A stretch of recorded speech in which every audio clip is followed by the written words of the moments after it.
فعلًا أنا بيصعب عليّا جدًا إن الكلاب اللي في الشارع مش ما عندهاش اللي عند كلابي في البيت، ما عندهاش أكل ثابت ومَيّة ثابتة وحد بيطبطب عليهم وحد بيلعب معاهم، حد بيشوفهم لو محتاجين علاج. الموضوع ده بالنسبة لي يعني صعب شوية. أنا اسمي كريم.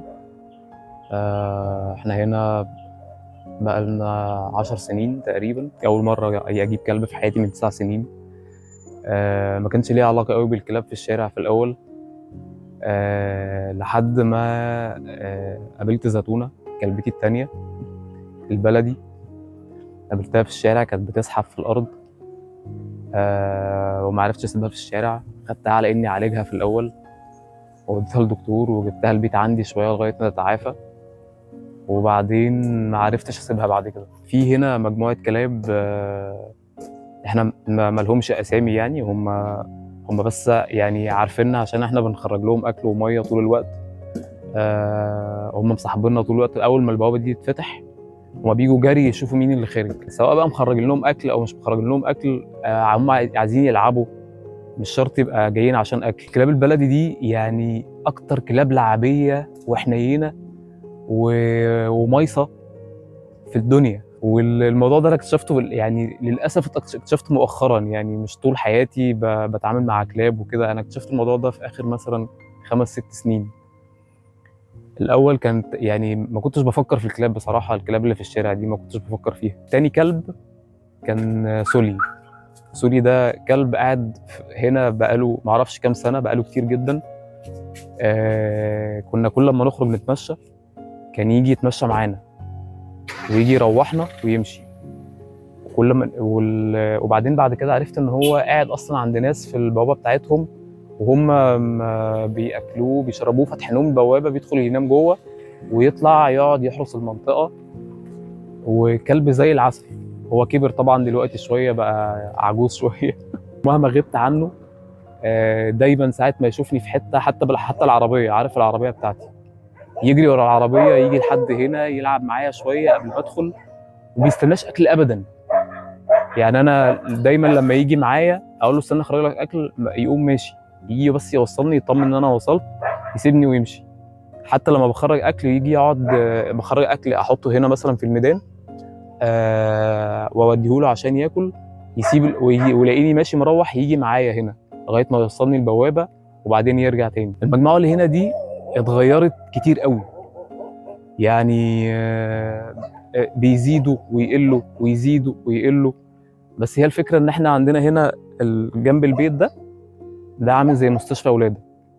في هنا حوالي 6 كلبات ولدوا، ما بين واحدة ولدت 4 وفي اللي ولدت 8 وفي اللي ولدت 7.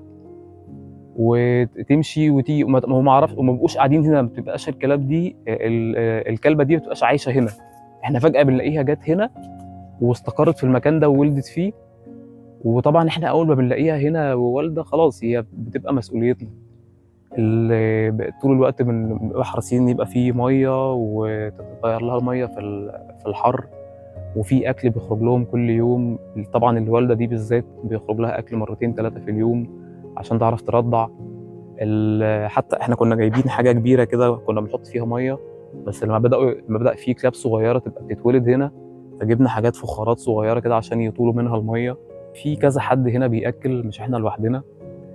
بس في ناس مش مرتاحة لفكرة الكلاب هنا في الشارع خالص، ومن غير سبب. هو اللي إحنا بنعمله إحنا مش بنعمل معجزة يعني. يعني إحنا شوية المَيّة وشوية الأكل دول، أنا مش باقول لك إن أنا سايب شغلي وقاعد جنبهم 24 ساعة بالعب معاهم.